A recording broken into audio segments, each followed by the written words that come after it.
നമസ്കാരം. TN ന്യൂസിലേക്ക് സ്വാഗതം. തിരുവനന്തപുരം SAT ആശുപത്രിയിൽ കഴിഞ്ഞ ദിവസമുണ്ടായ വൈദ്യുതി പ്രതിസന്ധിക്ക് പരിഹാരമായി. 2 ദിവസം വൈദ്യുതി ഇല്ലാതെ ആശുപത്രി പ്രവർത്തിച്ചത് ജനറേറ്ററിന്റെ സഹായത്തോടെയായിരുന്നു.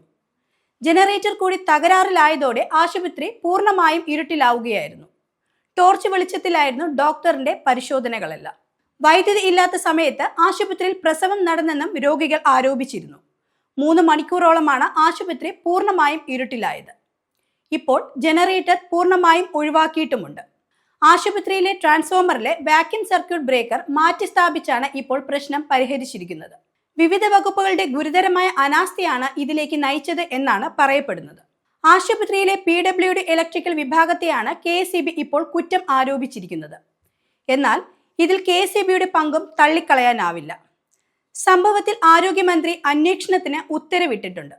രോഗികളുടെയും കൂട്ടിരിപ്പുകാരുടെയും കടുത്ത പ്രതിഷേധത്തിനൊടുവിൽ പുറത്തുനിന്നും ജനറേറ്റർ എത്തിച്ചായിരുന്നു ഇന്നലെ രാത്രി വൈദ്യുതി പുനഃസ്ഥാപിച്ചത്. ട്രാൻസ്ഫോമറിലും ST ലൈനിലും KSEBയുടെ പതിവ് അറ്റകുറ്റപ്പണി ഇന്നലെ വൈകിട്ട് 3:30-ക്കാണ് ആരംഭിച്ചത്. 5:30 വരെ പണി ഉണ്ടാകുമെന്ന് ആശുപത്രി അധികൃതർ രേഖാമൂലം അറിയിച്ചുവെന്നാണ് KSEBയുടെ വിശദീകരണം. പണി തീർന്ന് ലൈൻ ഓൺ ചെയ്തിട്ടും ആശുപത്രിയിൽ കറണ്ട് വന്നിരുന്നില്ല. ആശുപത്രിയിലെ വാക്യൂം സർക്യൂട്ട് ബ്രേക്കർ തകരാറിലായതാണ് ഇതിനെല്ലാം കാരണമായത്.